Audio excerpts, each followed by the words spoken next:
চন্দননগরের একটি অনাথ আশ্রমে খুন হন আশ্রমের মালিক আর মালকিন। তারপরে কি করে ধরা পড়ে খুনি, জানতে হলে শুনতে হবে মৌমিতা মুখার্জির লেখা রহস্য গল্প চন্দননগরের জোড়া খুন রহস্য। শুরু হচ্ছে রহস্য গল্প চন্দননগরে জোড়া খুন রহস্য।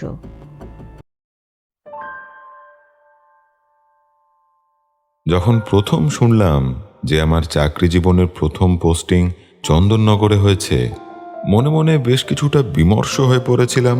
সেই ব্যাপারে মিথ্যে বলবো না, আমি নিজে বাঁকুড়া জেলার বাসিন্দা। ভেবেছিলাম চাকরি সূত্রে কলকাতার বাসিন্দা হব। সেই আশা নিয়েই চাকরির পরীক্ষাতে বসা আর উত্তীর্ণ হওয়া। আমরা যারা বিভিন্ন জেলার বাসিন্দা, কলকাতা থেকে বেশ কিছুটা দূরে থাকার দরুন আমাদের চোখে কলকাতা সম্পর্কে একটা মায়ানগরীর রঙিন চশমা আটা থাকে। আমারও ছিল।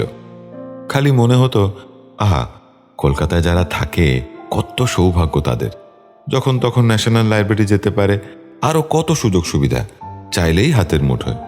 পরবর্তীকালে আমার সেই সৌভাগ্য হয়েছে এবং এখন আমি পাকাপাকিভাবে কলকাতার বাসিন্দা। কিন্তু চন্দননগর যে আমার জীবনের মোড়টাই পুরো ঘুরিয়ে দিয়েছিল, সে কথা আজ অস্বীকার করার উপায় নেই। ওই দেখুন, আমার পরিচয়টাই এখনো দেওয়া হয়নি। আমার নাম শীর্ষেন্দু বন্দ্যোপাধ্যায়, পেশায় একজন সরকারি অডিটর।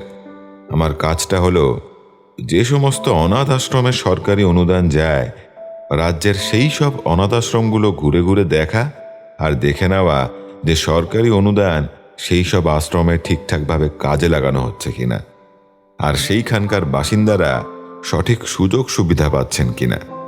তাই যেরকম বললাম, আমার প্রথম পোস্টিং হয়েছিল চন্দননগর, আর সেখানেই পেয়েছিলাম আমার পরম মিত্রকে, যে এখন আমার জীবনের অবিচ্ছেদ্য অঙ্গ হয়ে উঠেছে। আর তার অনুরোধেই এই কলম ধরা আমার। তাহলে ঘটনাটা গোড়া থেকেই বলি। সময়টা জুলাই মাসের মাঝামাঝি। এই রাজ্যে বর্ষা ঢুকে গেছে কিছুদিন হলো। তার ফলে দীর্ঘ দাবদাহের পর বাতাসে শীতলতার কোমল স্পর্শ।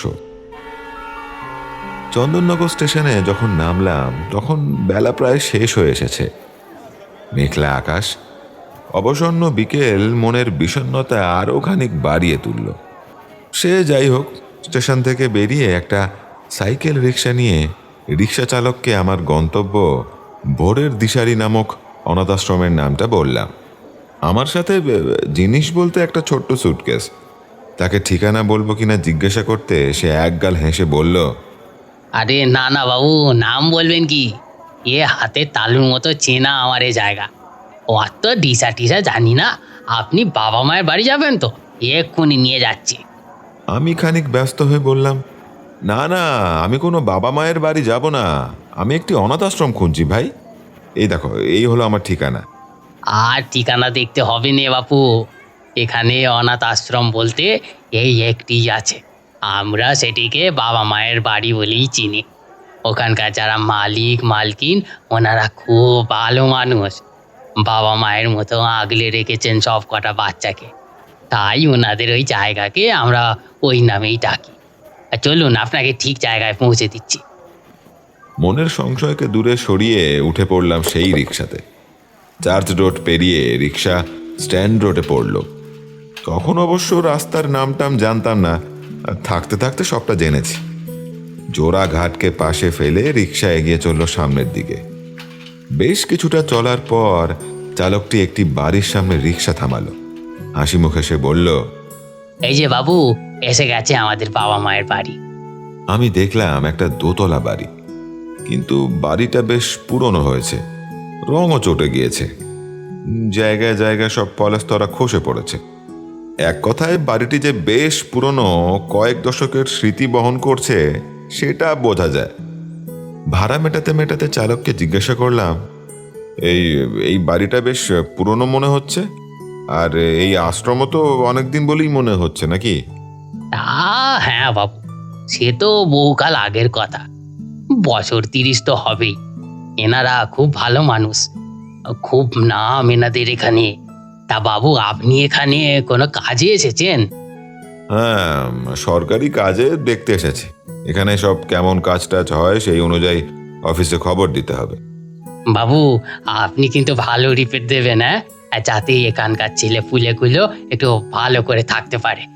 ওই তো রূপদাদা যাচ্ছে। ও রূপদাদা, এই দেখো কি এসেছে। তোমাদের আশ্রমে নিয়ে যাও, যাও যাও যাও, ভিতরে নিয়ে যাও। যান বাবু, আপনি ওর সাথে ভিতরে যান। রিক্সা চালক যাকে রূপদাতা বলে ডাকলো, আমি ফিরে তার দিকে তাকালাম। দেখলাম একটা বছর 16-17 ছেলে এদিকে এগিয়ে আসছে। ছেলে বললাম বটে, কিন্তু ছেলেটির হাব ভাব, হাঁটবার ভঙ্গি অবিকল মেয়েদের মতো। ছেলেটি এগিয়ে এসে বলল, আপনি অডিটের জন্য এসেছেন তো? মেশো বলছিলেন আপনার কথা। আমি তো সকাল থেকে দুবার স্টেশনে গিয়ে ফিরে আসলাম। আসলে কখন আসবেন সময়টা তো ঠিক জানা ছিল না। আসুন আসুন আসুন, আপনি ভেতরে আসুন। ছেলেটির গলার আওয়াজ আমাকে চমকে দিল। অবশ্য চমকাবার কথা নয়, কারণ ছেলেটির হাবভাব, চলার ভঙ্গির সাথে গলার আওয়াজটিও যথোপযুক্ত। যদি এই ছেলে টেলিফোনে কারোর সঙ্গে কথা বলে, বিনা দ্বিধায় টেলিফোনের অপর প্রান্তের লোক মহিলা কণ্ঠস্বর ভেবে ভুল করতে পারেন। আমি রূপের পিছন পিছন লোহার গেট ঠেলে বাড়িতে ঢুকলাম। গেট থেকে মোরাম বিছানো পথ চলে গিয়েছে মূল বাড়ির সদর দরজা অবধি। পথের দুপাশে কিছু আগাছা ভরা জমি চোখে পড়ল। বেশ অনেকটা জমি নিয়ে বাড়িটা তৈরি বোঝাই যাচ্ছে, কিন্তু যত্নের ছাপ কোথাও চোখে পড়ল না। বাড়িটাও তথৈবচ অবস্থা। কোনো এককালে হলুদ রং করা হয়েছিল, কিন্তু অযত্নে তা লুপ্ত প্রায়। জায়গায় জায়গায় দেওয়ালে অশ্বত্থ গাছ জন্মেছে। বর্ষার দরুন বিভিন্ন জায়গায় শ্যাওলা ধরেছে দেওয়ালে। যাই হোক, আমরা সদর দরজার কাছে আসলে ছিটকিনিটা ধরে জোরে জোরে বাজাতে লাগলো ছেলেটি। একটি মধ্যবয়স্ক মহিলা এসে দরজা খুলে দিলেন। পোশাক দেখে বুঝলাম এখানকার দেখাশোনা করার কেউ হবে। রূপ তাকে বলল, মেশো কোথায়? খবর দাও পদ্মদি, বলো অডিট অফিস থেকে বাবু এসেছেন। মেশো জানেন ওনার আসবার কথা, আর স্যার এসেছেন অনেক দূর থেকে। তুমি ওনার চা জল খাবারের ব্যবস্থা করো। হ্যাঁ, বাবু তো এতক্ষণ আপিসে বসে এনার অপেক্ষা করতেছিলেন। এই ঘরে গেলেন একটু বিশ্রাম নিতে। এক্ষুনি খবর দিচ্ছি আমি। তুমি ততক্ষণ এনারে অফিসে বসাও। চা জল খাবার সব করাই আছে, আমি এক্ষুনি আনছি। সে বসছি, তুমি যাও, তাড়াতাড়ি যাও। আসুন স্যার, আসুন। এদিকে আমাদের অফিস ঘর। রূপের পিছন পিছন ওদের অফিস ঘরে ঢুকলাম। তারও অবস্থা সেই রকম। একটা পুরনো টেবিল, তার সামনে একটা কাঠের চেয়ার। বুঝলাম এইটাই রূপের মেশোর বসবার জায়গা। একপাশে একটা লোহার আলমারি, আর আলমারির ঠিক পাশে একটা স্প্রিং বের করা ভাঙা সোফা। রূপ বুঝতে পারছিল না আমাকে কোথায় বসাবে, কারণ তার মেশোর জন্য নির্দিষ্ট চেয়ারে আমাকে বসানো কতটা সঠিক সিদ্ধান্ত হবে, তিনি চটে যাবেন কিনা, আর সেই স্প্রিং ভাঙা চেয়ারে আমাকে বসতে দিলে আমি চটে যাব কিনা, সেই নিয়ে প্রবল দ্বন্দ্বে ভুগছিল সে। আমি তাকে আশ্বস্ত করার জন্য বললাম, আমি এই সোফাতে একটি সাইড নিয়ে বসছি, তুমি দেখো তোমার মেশো কোথায়। বলতে বলতেই দরজা দিয়ে ঢুকলেন বছর 65 এক প্রবীণ ভদ্রলোক। পরনে একটা লুঙ্গি আর ফতুয়া, মাথার চুলে কালো রং করা, কিন্তু তাতেও বার্ধক্যের ছাপ লুকাতে পারেনি ভদ্রলোক। মুখে এবং শারীরিক গঠনে সেই ছাপ সুস্পষ্ট। আমার দিকে এগিয়ে এসে বললেন, আগে আমি প্রভাষচন্দ্র মজুমদার, এই আশ্রমটির মালিক। রূপ, ওনাকে ওই ভাঙা সোফাতে বসতে দিয়েছিস কেন? কাঠের চেয়ারটার চোখে পড়েনি? হ্যাঁ, আহাম্মক কোথাকার। যেমনি ছিঁড়ি তেমনি তার বুদ্ধি। স্যার স্যার আপনি এই এই এই চেয়ারটাতে বসুন। আরে না না, আপনি ওকে বকবেন না, আমি নিজেই এখানে বসেছি।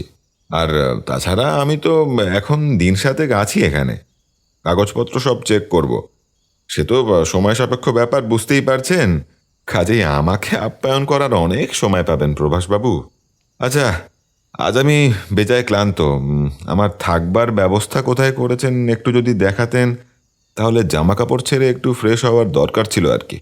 হ্যাঁ হ্যাঁ, নিশ্চয়ই নিশ্চয়ই। আপনি রূপের সাথে যান, ও আপনাকে ঘর দেখিয়ে দেবে। আমরা যেখানে থাকি ওদিকেই আপনার থাকার ব্যবস্থা করা হয়েছে। এইদিকে তো আশ্রমের ছেলেপুলেরা থাকে, বাড়ির পিছন দিকটায় আমরা থাকি। আপনার চা জল খাবার আপনার ঘরেই পাঠিয়ে দিচ্ছি আমি। ওই দেখো আহাম্মকটা দাঁড়িয়েই আছে। যা নিয়ে যাও ওনাকে। শুনতে পেলি না? উনি বলছেন যে উনি খুব ক্লান্ত। মানে মানে তুমি তো কথা বলছিলে মেশো, তাই আমি। আবার তক্ক করে মুখে মুখে। যা শিগগিরি। হ্যাঁ, আপনি যান স্যার ওর সাথে। কাল সকালে আমাদের ওই ম্যানেজার শুভময় আসবে, সেই আপনাকে সব কাজে সাহায্য করবে। আমি অতটা ঠিক। মুখ কালো করে রূপ আমাকে নিয়ে চলল আমার নির্দিষ্ট ঘর দেখাতে। ঘর থেকে বেরোতেই একটা লম্বা বারান্দা, সেই বারান্দার একদম শেষ কোণাতে সিঁড়ি উঠে গেছে দোতলার জন্য। আমি রূপের পিছন পিছন চলতে লাগলাম। উপরে উঠে রূপ আমাকে নিয়ে চলল বাড়ির পিছন দিকে। দেখলাম এই অংশটাতে খানিক যত্নের ছাপ, মেরামত করে চুনকাম করা হয়েছে। একেবারে শেষ কোণায় একটি ঘরের দরজা খুলে ঢুকলাম আমরা। রূপ আমার দিকে ফিরে বলল, হ্যাঁ স্যার, এটাই আপনার ঘর। আমি চারিদিকে তাকিয়ে দেখলাম ঘরটা বেশ পরিষ্কার পরিচ্ছন্ন। একটা বেশ বড় খাট, তাতে পরিষ্কার চাদর পাতা, ঘরে পরিষ্কার পর্দা ঝোলানো, একপাশে একটা টেবিল চেয়ার আর একটা আলনা। আর দেখলাম ঘরের সাথে লাগাও একটা বাথরুম। বাহ, অ্যাটাচড বাথরুমও আছে দেখছি। মেশোকে বলো আমার ঘর কিন্তু বেশ পছন্দ হয়েছে। হ্যাঁ স্যার, এটাই আমাদের সবচেয়ে বড় ঘর। আপনি বিশ্রাম নিন, আর পদ্মদি আপনাকে চা দিয়ে যাচ্ছে। রূপ, মেশো আমার সামনে ওরকম বললেন বলে তোমার খারাপ লেগেছে? না না স্যার, খারাপ লাগেনি। মেশো ওরম বলেন, ও আমার অভ্যেস আছে। তাছাড়া মেশোমাসিক অনেক করেছেন আমার জন্য, না হলে বাইরে থাকতে হলে আমাকে সব লোকজন বাঁচতে দিত না। আসলে আমি তো একটু অন্যরকম, মানে বুঝতে তো পারছেন। মেশোমাসির ভয়ে কেউ কিছু বলতে পারে না আমাকে। মেশো আমার জন্য অনেক করেছেন, আমাকে লেখাপড়া শিখিয়েছেন। আচ্ছা, আমি যাই তাহলে স্যার। হ্যাঁ, তুমি এসো, আমি বড্ড ক্লান্ত, একটু বিশ্রাম করি। স্যার, রাতের খাবার আপনাকে পদ্মদি এখানেই পৌঁছে দেবে। আচ্ছা বেশ, আজ না হয় এই ব্যবস্থাই হোক। কাল আমি সব ঘুরে দেখব, সবার সাথে বসে খাওয়া দাওয়া করবো। হ্যাঁ স্যার, আপনি আমাদের সাথে বসে খাবেন? হ্যাঁ, নিশ্চয়ই খাবো। আরে এটাই তো আমার কাজ, সবটা নিজের চোখে দেখে গিয়ে রিপোর্ট করা। এই কথা তুমি আবার জিজ্ঞাসা করছো কেন? আসলে আগে কোনো স্যার এমন করেননি। ওনারা এই ঘর থেকেই বেরোতেন না। কাল ভোর 6টায় আমাদের প্রার্থনা হবে। আপনাকে ডাকবো স্যার? নিশ্চয়ই ডাকবে, তখন সবার সঙ্গে আলাপ করব। নিশ্চয়ই স্যার, আমি তখন সবার সাথে আপনার আলাপ করিয়ে দেব। আমি ওদের প্রার্থনা সঙ্গীত শিখিয়েছি, দেখবেন কেমন সুন্দর গায় ওরা। ইমা, আমি খুব বেশি বকবক করে ফেলছি স্যার, আপনি বিশ্রাম করুন, আমি যাই। আপনাকে এত বিরক্ত করছি, জানতে পারলে মেশো আমাকে বকা দেবে। আমি আসলাম স্যার। কিছুক্ষণ পরে পদ্মদি এসে আমার চা জলখাবার রেখে গেল। চা খেয়ে আমি জানলা দিয়ে চারপাশটা একটু দেখবার চেষ্টা করলাম, কিন্তু এমন নিশ্ছিদ্র অন্ধকার যে বাইরের কিছুই প্রায় দেখা যায় না। মনে মনে ভাবলাম, এতগুলো বাছা এখানে থাকে, বাইরে একটা আলোর বন্দোবস্ত নেই, এ কেমন ব্যাপার? তাছাড়া আমি এসেছি সাধারণত বাড়ির মহিলাই এগিয়ে আসেন, কিন্তু এখনো অবধি প্রভাসবাবুর স্ত্রীর দেখা পেলাম না। যাই হোক, এসব 7-5 ভাবতে ভাবতে সারা দিনের ক্লান্তিতে কখন চোখটা লেগে গিয়েছিল। ঘুমটা ভাঙল 10টা নাগাদ, পদ্মদির দরজা ধাক্কানোর আওয়াজে। রাতের খাবার নিয়ে এসেছে, টেবিলের ওপর সাজিয়ে রাখলো খাবার, ভাত, ডাল, একটা সবজি আর মাছের ঝোল। আমি খেতে খেতে জিজ্ঞাসা করলাম, পদ্মদি, আপনি এখানে কতদিন আছেন? তা বাবু সে অনেক কাল। যখন থেকে এই আশ্রম শুরু হয়েছে তখন থেকেই। বাবু, অনেক রাত হয়েছে, বাচ্চাগুলোরে খেতে দিয়ে এসেছি। যাই দেখি কারোর কিছু লাগবে কি না। রূপ বলল আপনি কাল প্রার্থনা শুনতে যাবেন। যাওয়ার ইচ্ছা। আচ্ছা, রূপ বলল ডাকতে আসবে। যান বাবু, ওদের সবার খুব ভালো লাগবে। বাইরে থেকে তেমন তো কেউ আসে না। আমি আসি বাবু। যাওয়ার আগে আপনার মশারিটা টাঙিয়ে দিয়ে যায়, না হলে মশারা রাতে তুলে নিয়ে যাবে আপনারে। আর বাবু, খাওয়া হলে এই বাসনগুলো দরজার বাইরে একটু কষ্ট করে রেখে দেবেন, আমি নিয়ে যাব। রাতে ঝিঝি পোকার ডাক শুনতে শুনতে কখন যে ঘুমিয়ে পড়েছিলাম।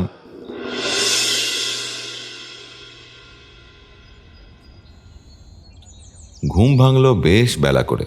হাত ঘড়িতে সময় দেখে মাথা ঘুরে গেল। এ কি, এত বেলা, 11টা বাজে! আজ অবধি কখনো এত বেলা করে আমি উঠিনি। গ্রামের ছেলে, ভোরবেলা ওঠার অভ্যেস। মানছি কাল ক্লান্ত ছিলাম, তার জন্যই এত দেরি করে উঠলাম। ইস, ছি ছি ছি, কি ভাবলো ওরা! নিশ্চয়ই রূপ প্রার্থনা শোনবার জন্য ডেকে ডেকে ফিরে গেছে। আমি তাড়াতাড়ি মুখ চোখ ধুয়ে ফ্রেশ হয়ে দরজা খুলে বাইরে গিয়ে দেখছি ওপারটা কেমন থমথম করছে, আর কোনো লোকজনও চোখে পড়ছে না। ব্যাপারটা কি? আমার ঘরটা বাড়ির পিছন দিকের বারান্দার একেবারে শেষ কোণে হওয়ার জন্য বাড়ির সামনের দিকে কি হচ্ছে তার কোনো আন্দাজ পাওয়া যায় না। আমি তাড়াহুড়ো করে নিচে নেমে দেখি পুলিশে চারিদিক ছেয়ে গেছে। কি হয়েছে দেখি, এক কোণে মাথায় হাত দিয়ে বসে আছে রূপ, আর তাকে ঘিরে 30 বাচ্চা। আমি এগিয়ে গিয়ে রূপকে জিজ্ঞাসা করলাম, কি হয়েছে রূপ? এখানে এত পুলিশ কেন? আর প্রভাসবাবু কোথায়? ওনাকে দেখছি না তো। স্যার, আমাদের মহা সর্বনাশ হয়ে গেছে। মেশো আর মাসিকে ঘরে যেন মেরে ফেলেছে স্যার। আমরা এবার অনাথ হয়ে গেলাম স্যার। আমাদের কি হবে এখন? এই এতগুলো বাচ্চাকে নিয়ে পথে বললাম স্যার।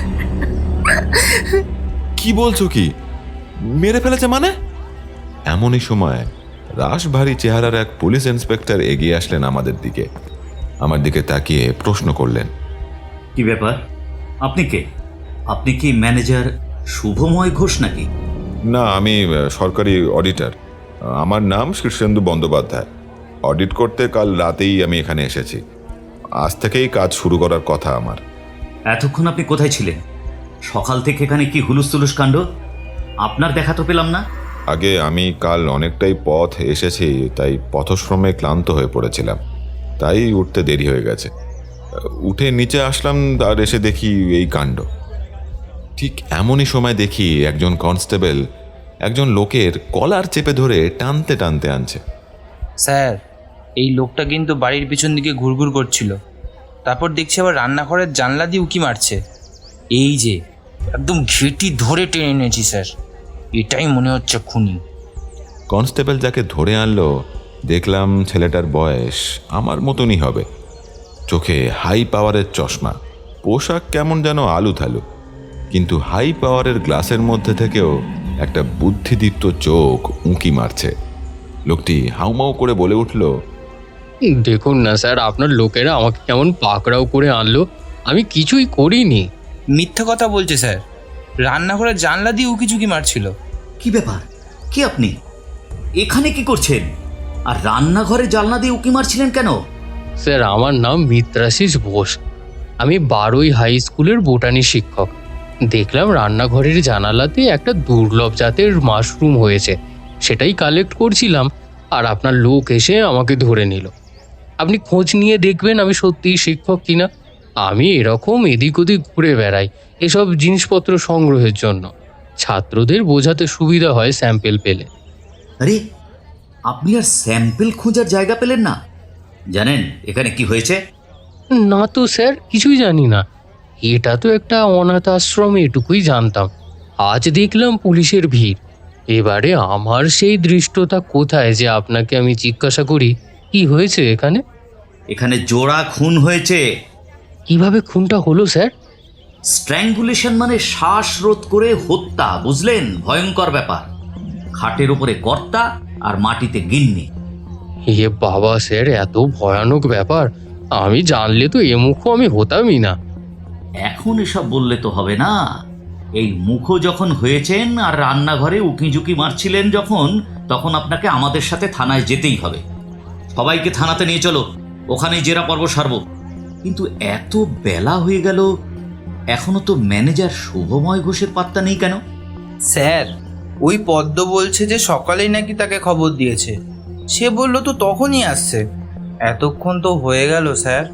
কি ব্যাপার, এক্ষুনি যাও তো একবার। আর বাকিরা পুলিশের গাড়িতে থানাতেই চলুন, ওখানেই জেরা হবে। স্যার, আমাকে কি যেতেই হবে? আমার ছাত্রদের কাছে আর মান সম্মান থাকবে না যে। সেটা উঁকি মারার আগে ভাবার দরকার ছিল।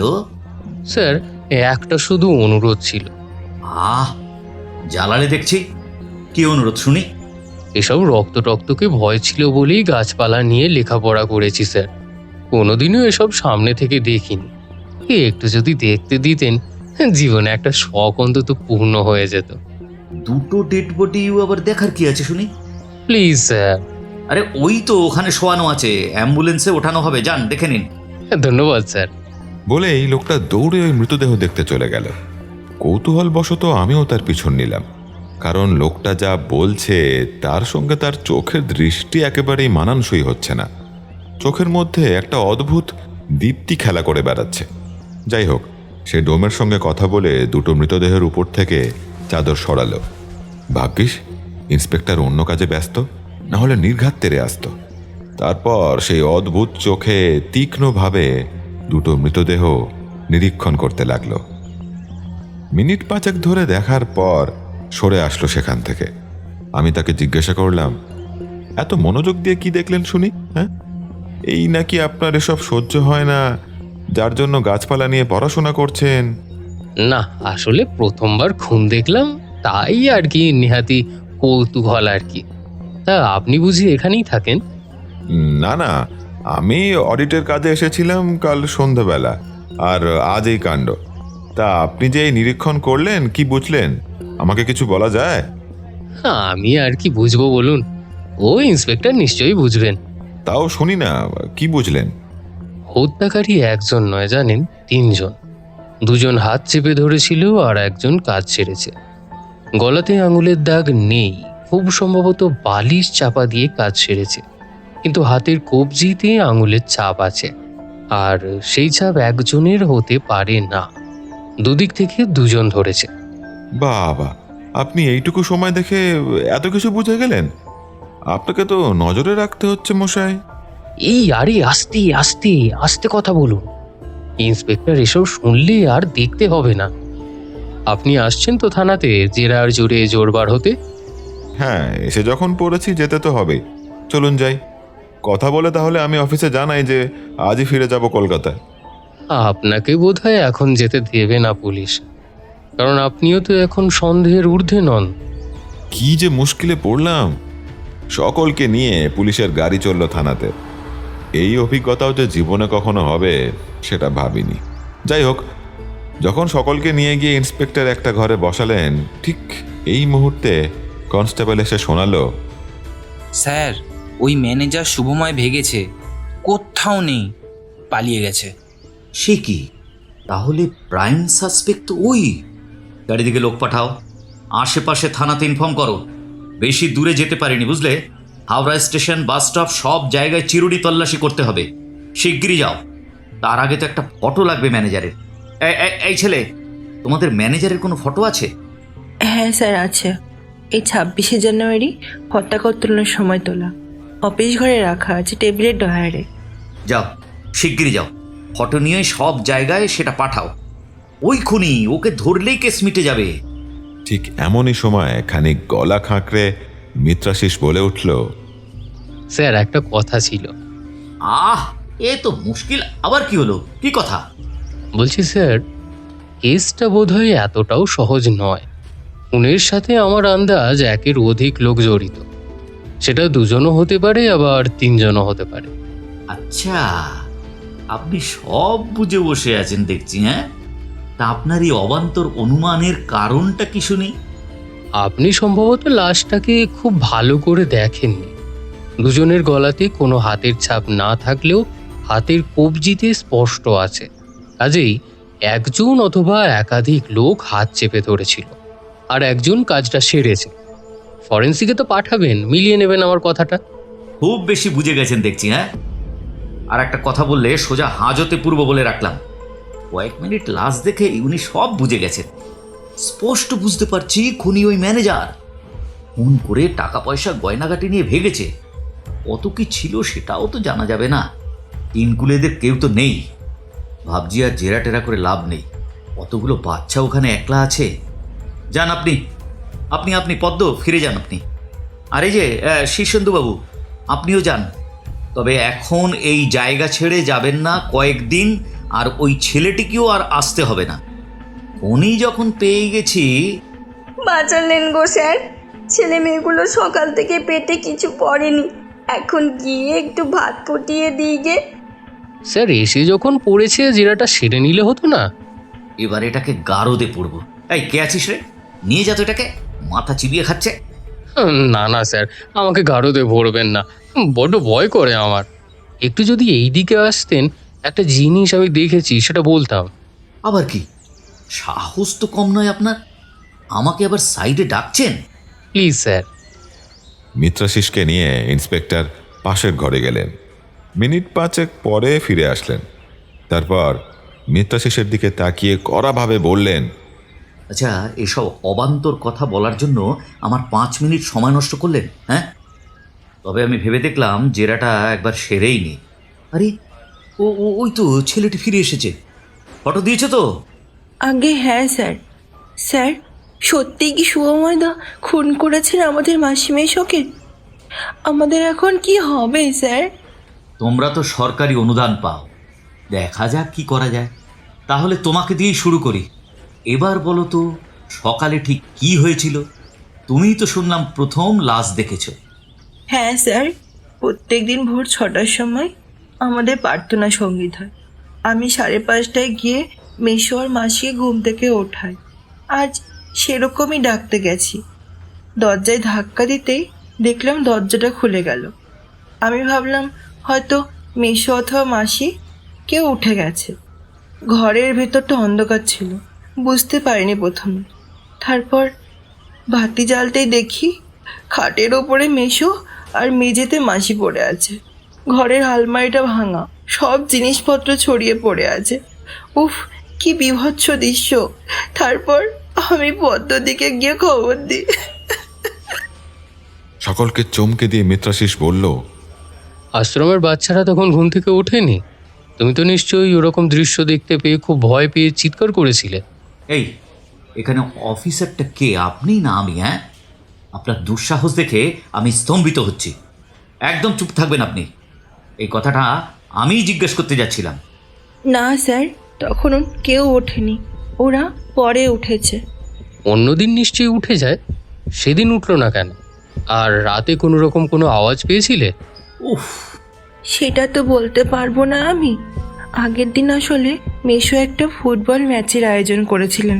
ছেলেদের জন্য ফুটবল আর মেয়েদের জন্য খোখো। তাই হয়তো সবাই ক্লান্ত ছিল। আমরা তো সবাই নিচে থাকি, আর মেশোরা থাকতো বাড়ির পেছনের দিকে দোতলাতে। এই তুমি কতদিন এখানে আছো? হ্যাঁ, আমার যখন 8 বছর বয়স তখনই মেশো আমাকে নিয়ে আসে। তার আগে কোথায় থাকতে? স্টেশনের পাশের একটা ঝুপড়িতে থাকতাম।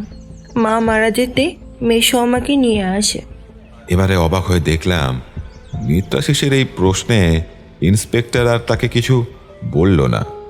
বুঝলাম এইসব প্রশ্নে উনারই সাহায্য হচ্ছে। আচ্ছা, এবার আমি জেরা করব পদ্মকে। তুমি কবে থেকে এখানে আছো? তা বাবু হলো অনেক কাল। আগে এনাদের বাড়িতে আমি রান্নার কাজ করতুম। গিন্নিমা বিয়ে হয়ে আসলেন, তখনও বড় গিন্নিমা বেঁচে। তার 2 বছর পরেই তিনি চলে গেলেন। সেই সময়ে ডাক্তারি পরীক্ষা করে জানা গেল গিন্নিমা কখনো মা হতে পারবেন না। তখনই তারা এই অনাথ আশ্রম খোলার সিদ্ধান্ত নেন। তখন এই আশ্রমের রান্নার দায়িত্ব নেই আমি। তোমার বাড়ি কোথায়? কে কে আছে সেখানে? সে বাবু অনেক কাল আগের কথা। আমার বর এখানেই পাইপরমাস কাটার কাজ করত। একদিন তার কি মতিভ্রম হলো, বাজারের টাকা থেকে টাকা সরালে, বাস কর্তাবাবু দূর দূর করে হাঁকিয়ে দিলেন। সে অবশ্য ক্ষমা চেয়ে ফিরতে চেয়েছিল, কিন্তু বাবু রাজি হননি। আমিও সেটাকে মানি বাবু। তোমাকে বিশ্বাস করে যে টাকা পয়সা দিল, কেন চুরি করবে তুমি? সেখান থেকে আমিও তার সাথে আর সম্পর্ক রাখি না। এখানে ভালো ছিলাম সবাইকে নিয়ে, কোথা থেকে যে কি হয়ে গেল, আমার আপন বলতে এরাই সব। তোমার বর এখন কোথায়, কি কাজ করে কিছু জানো? সে বাবু শুনেছি এদেশে নেই, গুজরাট না কোথায় চলে গেছে কাজ নিয়ে। সে অনেক কাল হলো সেখানে বিয়ে থা করেছে, আমার সাথে কোনো যোগাযোগ নেই। সকালে ঠিক কি হয়েছিল বলো তো? আগে আমি উঠে পরিষ্কার হয়ে চা বসাতে যাব, কারণ বাবুরা চা খেয়ে তবে প্রার্থনা শুনতে যেতেন। ঠিক তখনই দেখি রূপ ছুটতে ছুটতে আসছে। তারপরে রূপের সাথে গিয়ে দেখি এই কাণ্ড। আমি কি করব বুঝতে না পেরে সাথে সাথে ছুটলাম শুভময় দাদার বাড়ি। তাকে গিয়ে বলতে সে তো ভয়ে হাত পা কেঁপে অস্থির।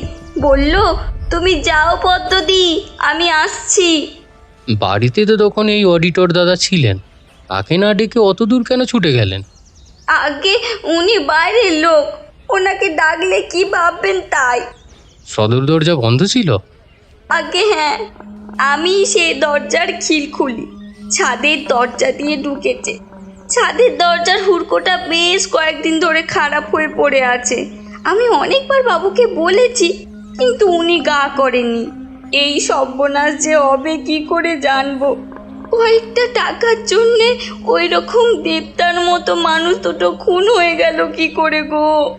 কারোর সাথে তোমার বাবুদের কোনো ঝগড়া অশান্তি হয়েছিল এর মধ্যে? না বাবু, কিছুই হয়নি। এখন আমাদের কি হবে বাবু? আমাদের কথা বাদ দেন, ওই বাচ্চাগুলোর কি হবে? খাবে কি ওরা? দেখছি কি করা যায়। ওদের অন্য আশ্রমে ট্রান্সফারের ব্যবস্থা করতে হবে। এই যে শীর্ষেন্দু বাবু, এবারে আপনার জেরা হবে। হ্যাঁ বলুন, কি জানতে চান? যতটুকু জানি নিশ্চয়ই বলবো। আপনি কালই আসলেন, আর কালই ওই বাড়িতে খুনটা হলো। কি বলি বলুন তো, সবই আমার কপাল। এটাই আমার চাকরি জীবনের প্রথম কাজ। আর দেখুন আমার কপাল কেমন। একটা বৃষ্টি ঝামেলাতে জড়িয়ে পড়লাম। তাই তো দেখছি। রাতে কোনো আওয়াজ কিছু পাননি? না, সেরকম তো কিছুই পাইনি। রাতে খাবার খেয়ে শুয়েছি, আর ঘুম ভাঙলো ওই বেলায়। আসলে কাল এতটা ক্লান্ত ছিলাম, তাছাড়া বৃষ্টির জন্য পরিবেশও খুব ঠান্ডা ছিল, তাই বোধহয় ঘুমটা একটু গভীর হয়ে গেছে। আপনার কাজ তো বোধহয় কিছুই হয়নি, রিপোর্ট তো আপনাকে জমা দিতে হবে। হ্যাঁ, সে তো অবশ্যই দিতে হবে। যাই হয়ে যাক না কেন, পুরো বছরের হিসাব আমাকে জমা করতেই হবে নির্দিষ্ট দিনের মধ্যে। সরকারি তহবিল থেকে দেওয়া টাকা, বুঝতেই পারছেন। কিন্তু ওদিকে শুনছি ম্যানেজারও গায়েব। আমিও পড়েছি মুশকিলে, মহা মুশকিল হলো তো। আপনি বেজায় সমস্যাতে পড়েছেন। ঠিক এমনই সময় ইন্সপেক্টর খেঁকিয়ে উঠে বললেন, আচ্ছা, সব যখন আপনি প্রশ্ন করছেন, তাহলে এই চেয়ারটাতে এসে বসুন। আপনার দুঃসাহস সময় সময় বেড়েই যাচ্ছে। পুলিশের কাজের মাঝে বাধা দিচ্ছেন, জানেন তো এই অপরাধে আপনার হাজতবাস অবধি হতে পারে। আমি আর থাকতে না পেরে বললাম, কিছু মনে করবেন না স্যার, আপনি তখন থেকে হয়তো ওনার ওপর মেজাজ দেখাচ্ছেন। উনি যেসব প্রশ্নগুলো করছেন তাতে আপনাদেরই তো তদন্তের কাজে সাহায্য হচ্ছে, আর আপনি কি ভীষণ বাজে ব্যবহার করছেন ওনার সঙ্গে। দেখলাম আমার এই কথা শুনে চশমার পিছনের উজ্জ্বল চোখ দুটো আরো চমকে উঠল, আর কৃতজ্ঞতার একটা মৃদু আভাস পেলাম। এবারে আমার দিকে তাকিয়ে ইন্সপেক্টর দাঁত চিপে বললেন, ও বাবা, খুব প্রেম দেখতে পাচ্ছি ওনার উপর। হ্যাঁ, কালই আপনি আসলেন আর কালই খুন হলো, আর ইনি উঁকি ঝুঁকি মারছিলেন। এই সব কি প্ল্যান করে নাকি? হ্যাঁ, আগের থেকে। এই যে মশাই, কি যেন নাম বলেছিলেন? আপনি কি করছিলেন ওখানে?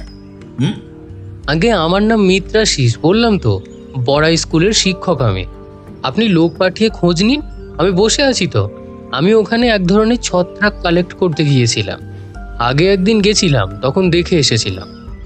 মিত্রাশিসের কথা থামিয়ে রূপ হঠাৎ কিছু মনে পড়ার ভঙ্গিতে বলে উঠল, ঠিক মনে পড়েছে স্যার আমার। এই ভদ্রলোকটিকেই কদিন ধরে আমাদের আশ্রমের সামনে ঘুরঘুর করতে দেখেছি আমি। প্রথম থেকেই আমার কেমন যেন চেনা চেনা লাগছিল, এখন মনে পড়লো স্যার। দেখলেন তো স্যার আমার কথা মিলল কিনা? আমি আগেই দেখে এসেছিলাম অমন দুষ্প্রাপ্য ছত্রাক কেবল এই ধরনের পুরনো বাড়িতেই পাওয়া যায়। ঠিক আছে, এখন আপনারা যান, কিন্তু এই জায়গা ছেড়ে কোথাও যাবেন না। আমার তদন্তের স্বার্থে যখন যাকে দরকার হবে ডাকবো। স্যার, একটা কথা ছিল। উফ, জ্বালালে তো। আবার কি? স্যার বলছি, আমাদের অবস্থা তো বুঝতেই পারছেন। তারপর শুভময়দেরও কোনো খোঁজ নেই। আমরা কোনো মতে একটু ভাতে ভাত ফুটিয়ে হয়তো খাবো। এই সময়ে এই অডিটর স্যারকে ওখানে রাখা কি সম্ভব বলুন আমাদের পক্ষে? তাহলে উনি থাকবেন কোথায়? স্যার, আমারও সেই অভিমত। আমি কয়েকটা দিন কোনো একটা লজে থেকে যাব, ঠিকানা আপনাকে দিয়ে যাব। বেশ বেশ, তাই থাকুন। ঠিক আছে, আপনারা তাহলে আসুন এখন।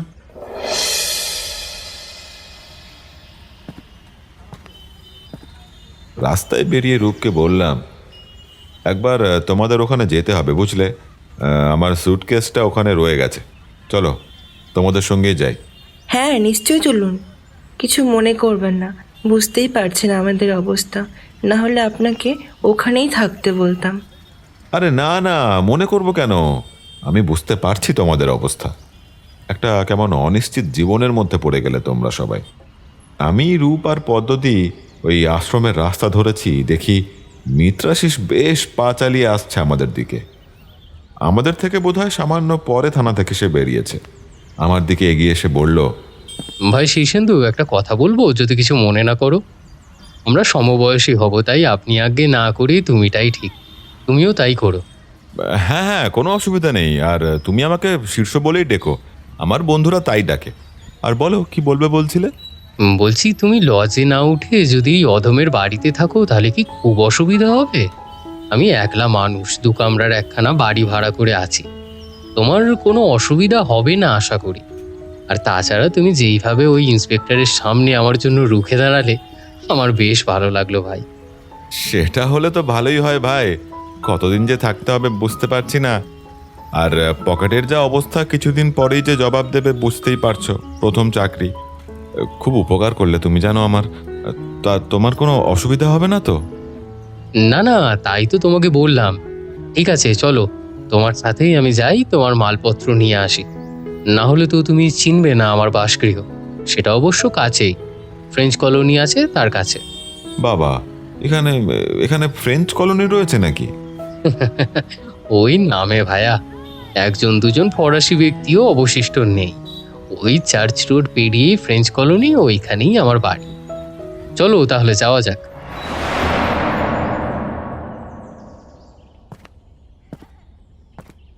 আশ্রমে পৌঁছে দেখলাম বাচ্চাগুলো সবাই আতঙ্কিত হয়ে রয়েছে। পদ্ধতি তাদের ভিতরে নিয়ে গেল। আমি আর মিত্রাশিস গেলাম উপরে আমার জিনিসপত্র আনতে। আমার ঘরে গিয়ে মিত্রাশিস ফিসফিস করে জিজ্ঞাসা করলো, আচ্ছা শীর্ষেন্দু, অত্যাগিন্নির ঘরটা কোন দিকে? ওই যে আমার ঘর ছেড়ে 2টো ঘর আগে। কেন বলো তো? তুমি গুছিয়ে নাও, আমি চট করে ওই দিকটা একবার দেখে আসি। এক্ষুনি আসছি। আমি অবাক হয়ে দেখলাম নিমেষের মধ্যে সে বেরিয়ে গেল। ব্যাপারটা কি? তাহলে কি এর জন্যই সে এখানে এসেছে? হয়তো কৌতূহল, কখনো তো এরকম খুন দেখেনি। কিন্তু সাহস আছে বলতে হবে। ও যাই হোক, আমি জিনিসপত্র গোছানোতে মন দিলাম। কিছুক্ষণের মধ্যেই সে ফিরে আসলো। আমি জিজ্ঞাসা করলাম, দেখা হলো ওই ঘর? তোমার ভাই সাহস আছে, হ্যাঁ? আমি এখানে থেকে পালাতে পারলে বাঁচি। কি হলো, কি চিন্তা করছো? কি বলছো? কি চিন্তায় ডুবে গেলে, হ্যাঁ? জিজ্ঞাসা করলাম ওই ঘর দেখা হয়েছে কিনা, চুপ করে রয়েছো। বেজায় গন্ডগোল লাগলো হে শীর্ষ। অত্যাগিন্নি আলাদা শুধু, পাশের ঘরে বিছানাও ব্যবহৃত। তার মানে খুনের সময় গিন্নি পাশের ঘরে ছিল, তারপরে আওয়াজ পেয়ে এই ঘরে এসেছে, আর তখনই ওনাকেও। তার মানে বলছো মূল উদ্দেশ্য ছিল কর্তাকেই খুন করা? গিন্নি অকুস্থলে এসে পড়ার জন্য নিহত? সেটা ঠিক বলা যাচ্ছে না হে। কিছুদিন যেতে দাও, দেখি পুলিশ কি বলে।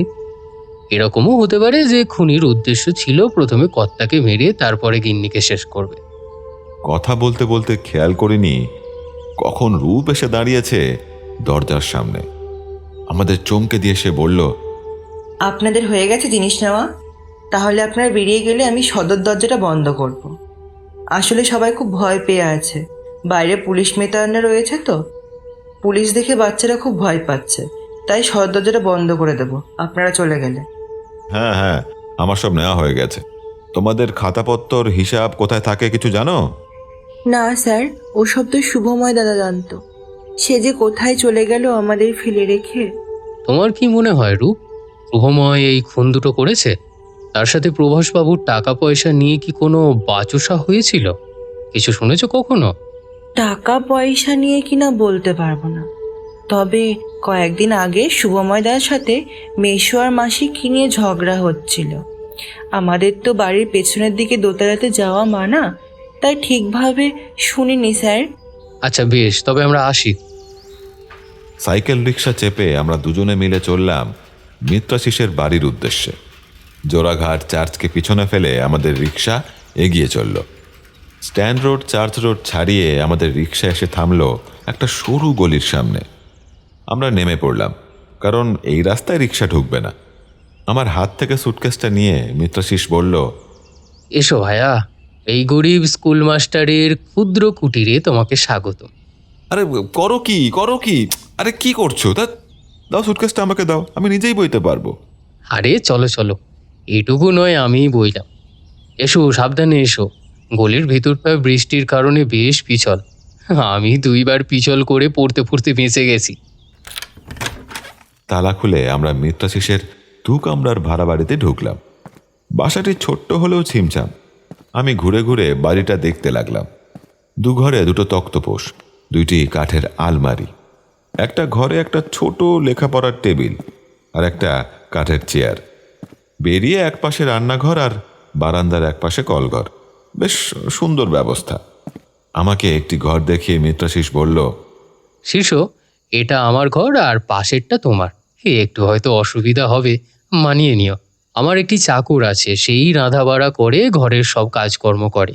সে এই সময় থাকে না, তার দেশওয়ালি ভাইদের সাথে আড্ডা দিতে যায় ওই জোড়াঘাটে। আমি আপাতত সপ্তাহখানেকের জন্য ছুটি নিয়েছিলাম কলকাতায় যাব বলে। সে উপায় তো এখন আর নেই, জায়গা ছাড়তে নিষেধ আছে, তাই কটা দিন বাড়িতেই থাকবো। তুমি কি অসুবিধার কথা বলছো ভাই বারবার? তুমি যে আমার কত বড় উপকার করলে, কত দিন যে আমাকে লজে থাকতে হতো। এই কেস যে আবার কবে মিটবে, আর অতদিন লজ ভাড়া করে থাকার খরচ তো সরকার বাহাদুর দেবেন না, আমার পকেট থেকেই যেত। আর আমার পকেটের অবস্থা বড্ড খারাপ, বুঝতেই পারছো। নতুন জয়েন করেছি, আর এই ঝামেলা। অত বলতে হবে না, সকাল থেকে তো পেটে নিশ্চয় দানা পানি কিছুই পড়েনি। চলো স্নান করে দুটো মুখে দিয়ে গে। নিধিরাম, মানে আমার ওই যে রান্না বাড়ার কাজ সব করে সে চাকরটি, সে যা রেঁধে গেছে তাই দিয়ে আমাদের আপাতত পেট পুজোটা সারি। চলো। সারাদিনের ধকলের পর স্নান করে পরিষ্কার হলাম। নিধিরামের রেঁধে যাওয়া কলাইয়ের ডাল, বেগুন ভাজা আর ডিমের ঝোল নিয়ে পেট পুজো করে ক্লান্ত শরীরটা যখন তক্তপোষে এলিয়ে দিলাম, মনে হলো পৃথিবীতে বোধ করি এর থেকে সুখ আর হয় না। ঘুমিয়ে পড়েছিলাম বেশ কিছুটা সময়। ঘুম ভাঙল একটা অচেনা গলার আওয়াজে। বাবু উঠুন, রাত 9টা বাজে তো, এরপরে যা রাতে ঘুমাবে না। আমি ধরপড় করে উঠে বসলাম। দেখলাম কাঁধে গামছা, গায়ে ফতুয়া আর হাঁটুর ওপরে ধুতি পরে দাঁড়িয়ে আছে মিত্রাশিসের গার্হস্থ সঙ্গী নিধিরাম। আমি একটু অপ্রস্তুত হেসে বললাম, আরে 9টা বেজে গেল, বুঝতে পারিনি গো, আগে ডাকবে তো। তুমিই তো নিধিরাম? আগে হ্যাঁ, আপনি অঘরে ঘুমাচ্ছেন দেখে বাবু আপনাকে ডাকতে মানা করলেন। বাবু বেরোনোর আগে বললেন আপনি ক্লান্ত, যখন উঠবেন তখনই যেন ওঠেন, আর উঠলে যেন 1 পেয়ালা গরম চা দিই। গরম পেঁয়াজি ভেজেছিলাম, সে আর খেয়ে কাজ নেই, একেবারে ঠান্ডা জল হয়ে গেছে, অম্ল হবে আবার। চা বিস্কুট এনে দিয়ে। সে কি, মিত্রাশিস নেই? বাইরে তো দেখছি তুমুল বৃষ্টি হচ্ছে, এই ঝড় জল এসে আবার কোথায় গেল? তার কথা বাদ দেন, তার সাথে সাধারণ মানুষের তুলনা চলে না। ঝড়, জল, তুফান, বন্যা, ভূমিকম্প এসব তার কাছে তুচ্ছ। এসব কিছুই তাকে আটকাতে পারে না। আপনাকে একটু চা করে দিই? হ্যাঁ, তা দাও। আর শোনো, তুমি বললে যে পেঁয়াজি ভেজেছিলে, যদি থাকে দু একটা গরম করে দাও, চায়ের সঙ্গে খাবো। বৃষ্টিতে চা পেঁয়াজি জমবে ভালো। সে তো আছেই পেঁয়াজি, কিন্তু আপনি আমাদের অতিথি, সেই খেয়ে আপনার যদি অম্ল হয় বাবু আমাকে খুব বকবেন, তাই বলছিলাম। ও কিছু হবে না আমার, তুমি নিশ্চিন্তে নিয়ে এসো। কিন্তু নিধিরাম, আমার যে চিন্তা হচ্ছে যে এই ঝড় জল এসে গেল কোথায়? সে আপনি ওনারে নিয়ে ভাববেন না, এত বছরে সয়ে গেছে আমার। ও, অনেক বছর আছো বুঝি? হ্যাঁ বাবু, সে অনেক বছর। যাক, আমি যাই, এরপরে দেরি হলে কি ভাত দিয়ে মেখে চা খাবেন? নিধিরামের দেওয়া গরম গরম চা আর পেঁয়াজি খেতে খেতেই দরজাতে কড়া নাড়ার শব্দ। নিধিরাম দৌড়ে এসে দরজা খুলে দিতেই দেখলাম আপাদমস্তক বর্ষাতিতে মোড়া মিত্রাশিসের প্রবেশ। আমি বললাম, কি ব্যাপার কি তোমার? এই ঝড় জল মাথায় করে কোথায় গিয়েছিলে তুমি? হামানদিস্তার খোঁজে। কি? কিসের খোঁজে?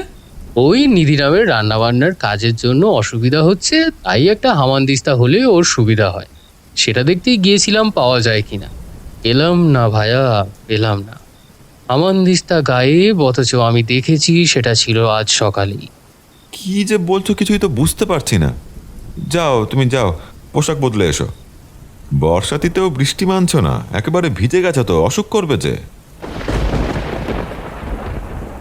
রাতে নিধিরামের বানানো ধোঁয়া ওঠা পাতলা করে মুসুর ডালের খিচুড়ি আর ডিমের বড়া দিয়ে খাওয়া সেরে বিছানাতে শোয়ার বন্দোবস্ত করছি, আর বাইরে তখনও বৃষ্টি হয়েই চলেছে। এমন সময় বেশ চিন্তান্বিত মুখে মিত্রাশিস এসে বলল, কাল রাতে একবার পাতাল বাড়ি যেতে হবে, তুমি যাবে আমার সাথে? পাতাল বাড়ি? সেটা কি জিনিস? নাম শুনলেই তো বুকটা কেমন কাঁপছে ভাই। সে অনেক পুরনো ইতিহাস। চন্দননগরে আসছো আর পাতাল বাড়ির ইতিহাস জানো না? একটু বলো ভাই, শুনি। স্ট্যান্ড রোড দিয়ে সোজা হেঁটে এসে যে বাড়িটায় ধাক্কা খাবে সেটাই হলো রবি ঠাকুরের স্মৃতি আস্তানা। রবীন্দ্রনাথ ঠাকুর, ঈশ্বরচন্দ্র বিদ্যাসাগরের স্মৃতি জড়িত পাতাল বাড়ি। পিটুনিয়া, ছাতিম, টগর কিংবা পুরনো বট, অশ্বত্থ এসব নিয়েই ভরাট বাগানে ঘেরা বাড়ি। বাড়ির বাগানের গা দিয়ে বয়ে চলেছে গঙ্গা নদী। কোথাও চুন খসানো দেয়াল, তো কোথাও শ্যাওলা ধরা আস্তরণ। এ যেন ঝাঁ চকচকে শহরের বুকে এক চিলতে স্মৃতির অ্যালবাম। একটা সময় ফ্রেঞ্চ নেভির রেস্ট হাউস ছিল এই বাড়িটি। পরে যোগেন্দ্রনাথ সেনের মালিকানায় যায় বাড়িটি। ঠাকুর পরিবার তার কাছ থেকে বাড়িটি ভাড়া নেয়। সেই সূত্রেই রবীন্দ্রনাথ ঠাকুরের এই বাড়িতে থেকে যাওয়া। শুধু থেকে যাওয়া বললেও ভুল হবে। এই সেই বাড়ি যার সামনে গঙ্গায় বাঁধা থাকতো রবি ঠাকুরের বিখ্যাত পদ্মপুর। ঘন্টার পর ঘন্টা কাটিয়ে দিতেন রবীন্দ্রনাথ। কত কত কবিতা, গান, প্রবন্ধ লিখেছেন এখানে বসেই। এই বাড়ির বাগানের পিছনের দিকে সিঁড়ি দিয়ে নিচে নেমে গেলেই একটা অন্য দুনিয়া, সেই আকাঙ্ক্ষিত পাতাল ঘর। বাড়িটি অদ্ভুত স্থাপত্য শৈলের জন্যই এমন নাম। একটা পুরো তলা মাটির নিচে গঙ্গার বুক ছুঁয়ে দাঁড়িয়ে রয়েছে। মাটির তলায় পরপর ঘর, রান্নাঘর, তেমন যেন রহস্য মাখা, তাই না? কত না জানা ইতিহাস সাক্ষী এই পাতাল ঘর। কেউ কেউ বলেন এই পাতাল ঘর নাকি একসময় আত্মগোপনের নিশ্চিন্ত আশ্রয় ছিল বিপ্লবীদের। জোয়ারের সময় এই পাতাল ঘরের বেশ কিছুটা অংশ চলে যায় জলের তলায়। সময়ের গ্রাসে সেই পাতাল বাড়ি আজ ধ্বংসপ্রায়। গঙ্গার ভাঙনে একাংশ প্রায় শেষ হয়ে গেছে, তবুও টিকে আছে এই পাতাল ঘর। কিন্তু আর কতদিন জানি না। শুনে তো গায়ে কাঁটা দিয়ে উঠলো ভাইয়া। এরকম কত অজানা ইতিহাস চলে যাচ্ছে ধ্বংসের খাতায়। তা ভাইয়া, কাল ওই পাতাল ঘরে কি কাজ আছে, তাও আবার রাতের বেলায়? কাল একটা মিটিং আছে, খবর পেলাম ওই পাতাল ঘরে। চলো যাই দুটিতে মিলে। শুয়ে পড়ি, আজ বড্ড ক্লান্তি লাগছে। কাল আবার থানাতে হাজিরা দিতে যেতে হবে তোমাকে আমাকে। কাল বিস্তর ছোটাছুটিও আছে। ছত্রাক সংগ্রহ বুঝি? তাছাড়া আবার কি, ওই স্যাম্পেলগুলো থাকলে ছাত্রদের ভালো করে বোঝাতে পারবো। যখন কলকাতা যাওয়া হলোই না, এগুলোই করি না হয়। বৃষ্টির সময় খুব ভালো জাতের ছত্রাক পাওয়া যায় জানো তো। বেশ, তাই করো। আপাতত শুভরাত্রি। পরদিন সকালে ঘুম থেকে উঠে নিধিরামের কাছে শুনলাম যে মিত্রাশিস সেই কাক ভরে বেরিয়ে গেছে। বেলা 10টা বেজে গেল, এখনও তার পাত্তা নেই। এদিকে থানার বড়বাবু বলে দিয়েছেন বেলা 11টার মধ্যে রোজ হাজিরা দিতে হবে। নিধিরামের দেওয়া রুটি আলুর দম দিয়ে প্রাতরাশ সেরে আমি ভাবছি যে আমি একলা গিয়েই হাজিরাটা দেব কিনা, আর বড়বাবুকেও বলে আসব যে মিত্রাশিস ছত্রাক সংগ্রহ করতে গেছে, ফিরলেই থানাতে আসবে। ঠিক এমন সময় হুড়মুড় করে ঘরে ঢুকলো মিত্রাশিস। ঢুকেই তক্তপোষে শরীর এলিয়ে দিয়ে চিৎকার করে নিধিরামকে হুকুম দিল, নিধিরাম, পেটে আগুন জ্বলছে, ঝটপট খেতে দাও। এই রইল খাবার, কিন্তু এবারে আমারে ছুটি দাও দেখি। তোমার এই ঝোঁককে আমি আর সামলাতে পারবো না, এই বলে দিলুম। এবারে বিয়ে থা করে ঘরে বউ আনো। এই দিনে রাতে খাবার আগলে বসে থাকা আমার দ্বারা আর হচ্ছে না।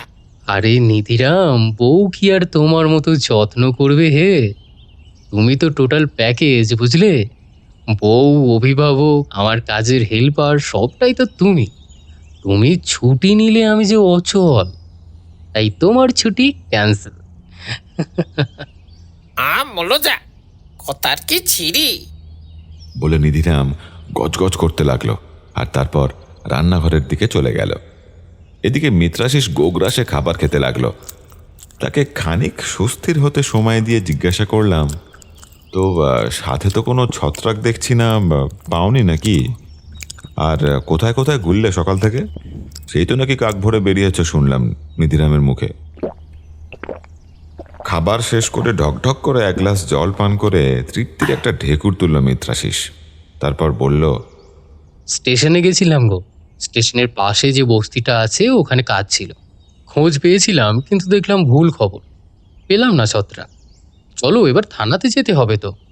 আমি যা বুঝলাম দেখলাম সে আর কিছু বলতে চায় না, তো আমিও আর কথা না বাড়িয়ে বললাম, আরে আমি তো তোমার জন্যই অপেক্ষা করছিলাম। ওই থানার ইন্সপেক্টরটা যা খিটকেল, সময়ে না পৌঁছালে আবার কি শুরু করবে কে জানে। চলো চলো যাই।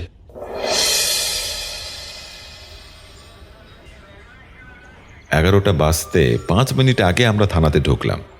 আমাদের দেখেই সেই খিটকেল মানুষটা মুখটা খিঁচড়ে বলে উঠল, কি ব্যাপার কি? হ্যাঁ, শুনি আপনাদের।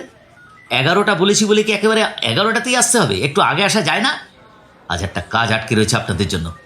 11টা পেরিয়ে গেলে দুটোকেই গারদে পুরতাম। আরে রাগ কেন করছেন দারোগা সাহেব? আপনার ওপর কতটা চাপ থাকে সে তো আমরা সাধারণ মানুষরা বুঝি। কোথায় সই করতে হবে বলুন, আপনাকে আর দেরি করাবো না। আর কাল থেকে আমরা সময়ের আগেই চলে আসবো। নিন নিন, এই খাতায় সই করুন। শেষে সই করেছে ওই ন্যাকা মেয়েলি ছোকরা। ওর নিচে আপনারা করুন। হ্যাঁ হ্যাঁ। আগে আমি সই করলাম, তারপরে মিত্রাশিস সই করল। সই করার সময় ওর চোখটা খানিক সরু হয়ে আসলো। মনে হলো তীক্ষ্ণ দৃষ্টিতে সে ওই খাতার পাতায় কি যেন দেখছে।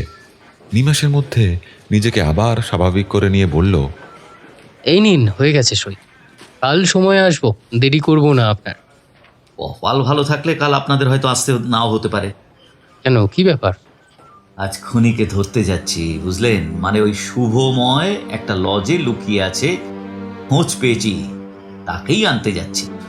যদি তাকে পেয়ে যাই তো কালকেই কোর্টে চালান করব চার্জশিট বানিয়ে। তাহলে আপনাদের আর হাজিরা দিতে হবে না। স্যার, যদি কিছু মনে না করেন একটা কথা জিজ্ঞাসা করব। আবার কি? সই হয়েছে তো, আসুন তো এবার। না স্যার, বলছিলাম যে আপনি একদম নিশ্চিত যে ওই খুনটা করেছে? আরে 200% নিশ্চিত। আর কিছু বলবেন? আসুন তো মশাই। আমি আর মিত্রাশিস থানার সমস্ত কাজ শেষ করে ফিরে আসলাম বাড়িতে। কিন্তু বাড়ি ফিরে মিত্রাশিসকে দেখলাম কেমন অস্থিরভাবে পায়চারি করছে। কিচ্ছু জিজ্ঞাসা করার সাহস পেলাম না। দুপুরে নিধিরামের তৈরি বেশ কষা করে আর মাছের ঝোলও সে খেলো কেমন একটা বিরস বদনে। তারপর আবার পায়চারি শুরু। একসময় আমি আর থাকতে না পেরে বললাম, এই কি ব্যাপার বলো তো? হ্যাঁ, থানার থেকে ফিরে আসবার পর থেকে এরকম অস্থির অস্থির করছো কেন বলো তো? কি হয়েছেটা কি? কিছু বলা যাবে? কাল যদি শুভময়কে কোর্টে চালান করে দেয় পুলিশ, বড্ড ভুল হয়ে যাবে যে শীর্ষ। কেন, তোমার কি মনে হয় সে খুন দুটো করেনি? সে তুমি যাই বলো, লোকটা কিন্তু গোলমেলে। কিছু না করলে সে পালালো কেন? আমরা সাধারণ মানুষ কি বা করতে পারি বলো? কবে যে নিশ্চিত হব আর এই জায়গা থেকে মুক্তি পাবো? কি হলো, শুনছো আমি কি বলছি? কি জানি বাবা, তোমাকে দেখে তো কিছুই মনে হচ্ছে না। আদৌ আমার কথা শুনছো? কি বলছো? আচ্ছা শোনো, আমি একটু বেরোচ্ছি, জরুরি কতগুলো টেলিফোন করতে হবে। সেই পোস্ট অফিসে যেতে হবে টেলিফোন করতে। এদিকে তো আর কোথাও টেলিফোন নেই। এখন বেরোবে? আবার বললে যে রাতে বেরোবে, কিন্তু এখন তো প্রায় 5টা বাজে। খোলা পাবে পোস্ট অফিস? পেতেই হবে। চললাম আমি। তৈরি থেকেও রাত 10টার আগেই পাতাল বাড়িতে আমাদের প্রবেশ করতে হবে। সে নয়, তৈরি থাকবো, তুমি সাবধানে যাও।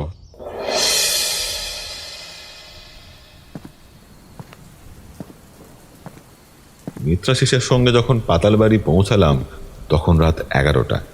চারিদিকে ঘুটঘুটে অন্ধকার। আকাশের চাঁদ থাকলেও তা মেঘেতে ঢাকা পড়ে গেছে। গেট ঠেলে আমরা পা টিপে টিপে ভেতরে ঢুকলাম। ঝিরঝিরে বৃষ্টি পড়েই চলেছে, ফলে রাস্তাঘাট পিচ্ছিল হয়ে রয়েছে। দুজনে আপাদমস্তক বর্ষাতিতে মোড়া। আমরা দুজনে সিঁড়ি দিয়ে নিচে নেমে গেলাম। পাতাল বাড়ির পাতালে মিত্রাশিস কোণের দিকের একটা জায়গা দেখিয়ে ইশারাতে বলল বসে পড়তে, আর আঙুল মুখে দিয়ে ইশারাতে বলল কোনো কথা না বলতে। অধীর আগ্রহে অপেক্ষা করতে লাগলাম দুজনে। আমার মন কৌতূহলে পরিপূর্ণ হয়ে রয়েছে। আসবার সময়ে তো অনেকগুলো প্রশ্ন করেছি মিত্রাশিসকে, কিন্তু কোনো উত্তর পাইনি।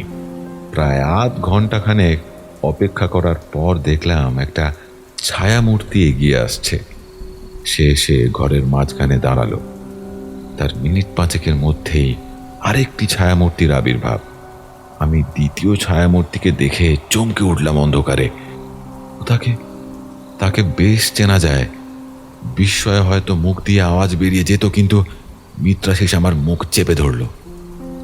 দেখলাম দ্বিতীয় জন প্রথম জনের হাতে কিছু একটা দিল। জিনিসটা বেশ ভারী মনে হলো।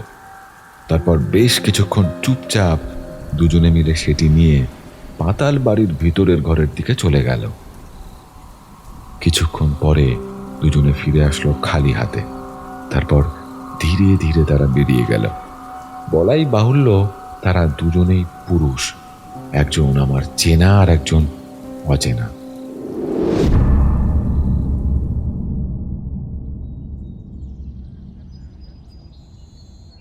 পরদিন আমরা সকালে গেলাম যথারীতি হাজিরা দিতে। মিত্রাশিসের তাড়াতে বেশ সকাল সকালই যেতে হলো। ইন্সপেক্টর বলেছিলেন যে শুভময়কে পাওয়া গেলে তিনি কনস্টেবলকে দিয়ে খবর পাঠিয়ে দেবেন, কিন্তু কোনো খবর তিনি পাঠাননি। তাই আমাদেরই যেতে হলো। থানার সামনে রিক্সা থেকে নামতেই দেখলাম বেশ বেজার মুখে দাঁড়িয়ে আছেন ইন্সপেক্টর। আমাদেরকে দেখে বললেন, আমি মশাই পুলিশের চাকরি ছেড়ে দেবো। একটা ওপেন অ্যান্ড শাট কেস, খুনি হাতের মুঠোয় লকআপে, কিন্তু চার্জশিট বানাতে পারছি না। ও শুভময়কে ধরে ফেলেছেন? একদম। সারা রাত দিয়েছি এমন 3rd ডিগ্রি, বেটা অনেক কথা স্বীকার করেছে, কিন্তু খুনের কথা স্বীকার করছে না। কি গেরো দেখুন তো। সেই আপনি চাইলেন তো বয়ান নিতেই পারেন, এতে দোষ কি? এত যখন আপনি নিশ্চিত। ব্যঙ্গ করছেন? আর হ্যাঁ, ফরেন্সিকের রিপোর্ট বলছে হাতের ছাপ 2জন মানুষের। তারপর কাল কলকাতা উপরমহল থেকে টেলিফোন পেয়েছি আগামীকাল সকালে বড় কর্তারা আসছেন। তাহলে কালই মীমাংসা হয়ে যাবে তো নাকি? আমার আবার স্কুলে জয়েন করতে হবে। রোজ হাজিরা দিয়ে স্কুলে যাওয়াটা বড্ড মুশকিল হয়ে যাবে স্যার। আরে দাঁড়ান তো মশাই, রাখুন আপনার ওইসব ঘাস পাতা পরানো। আমার জল জ্যান্ত মানুষ নিয়ে কারবার, বুঝলেন? হেজে গেলাম, একেবারে হেজে গেলাম। চলুন চলুন চলুন, দয়া করে সইগুলো করে দিয়ে যান তো। সই করে থানা থেকে বেরোনোর পর মিত্রাশিস বলল, শেষ হো, তুমি বাড়ি যাও। আমি কয়েকটা কাজ শেষ করে ফিরছি। আমার ফিরতে দেরি হলে তুমি কিন্তু অপেক্ষা করো না, খেয়ে নিও। কিছু জরুরি কাজ? আরে হ্যাঁ ভাই, এ যা দেখছি এই কেস তো কতদিনের সমাধান হবে তা ঠিক নেই। একবার স্কুলে যেতে হবে, হেডমাস্টার মশাইকে সব কিছু খুলে বলি। ছুটিটা কয়েকদিন বাড়াতে হবে। আর 2-একটা ছোট ছোট কাজ আছে, সেরেই ফিরবো একবারে। আমি বাড়ি ফিরে স্নান খাওয়া সেরে এক ঘুম দিয়ে উঠে দেখি প্রায় 4টে বেজে গেছে, কিন্তু মিত্রাশিস ফেরেনি। যথারীতি নিধিরাম গজগজ করে চলেছে। সেবারে ছুটিতে যাবেই। বাইরে বৃষ্টিটা একটু ধরেছে। কিন্তু কিছু করারও নেই, তাই স্থির করলাম একটু জোড়াঘাটটা ঘুরে আসব। অনেক নাম শুনেছি। একটা রিক্সা নিয়ে চলে এলাম জোড়াঘাটে। বেশ কিছুক্ষণ বসে থেকে দেখলাম কত মানুষ পারাপার করছে নৌকাতে। এই ভরা বর্ষাতেও কিছু ছেলে কেমন উৎসাহের সঙ্গে গঙ্গা স্নান করছে।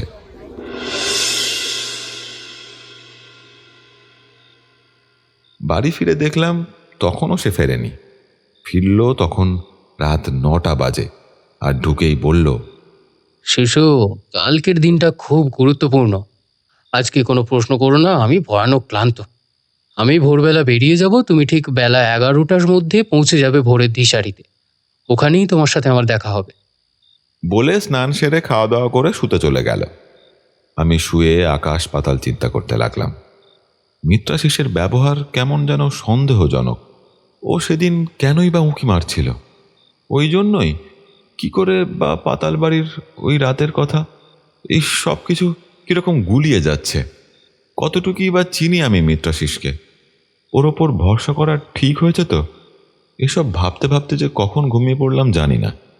চোখ খুলল নিধিরামের ঠেলাকে। উঠে পড়ো দেখি, তিনি বলে গেছেন তোমাকে ওখানে 11টায় পাঠাতে। নাও মুখ চোখ ধুয়ে জল খাবার খেয়ে আমাকে উদ্ধার করো দেখি। 10টা যে বাজতে চললো। সে কি, 10টা বেজে গেল? ছি ছি, আগে রাখবে তো নিধিরাম। আসলে কাল ঘুম আসতে আসতে অনেক দেরি হয়ে গিয়েছিল। আমি আমি এখনই তৈরি হয়ে নিচ্ছি।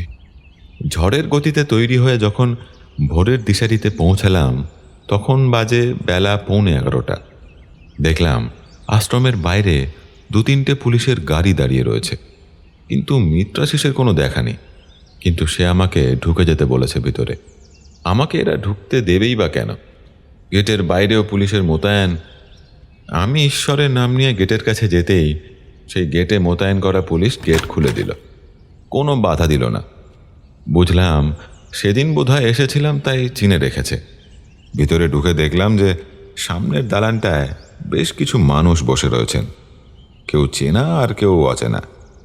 কয়েকটি গদি আটা চেয়ারে বসে আছেন পুলিশের কিছু বড় কর্তা। তাদের মুখের একরোখা ভাব দেখলেই বোঝা যায় তারা কারোর জন্য অপেক্ষা করছেন। কিন্তু মিত্রাশিস কই?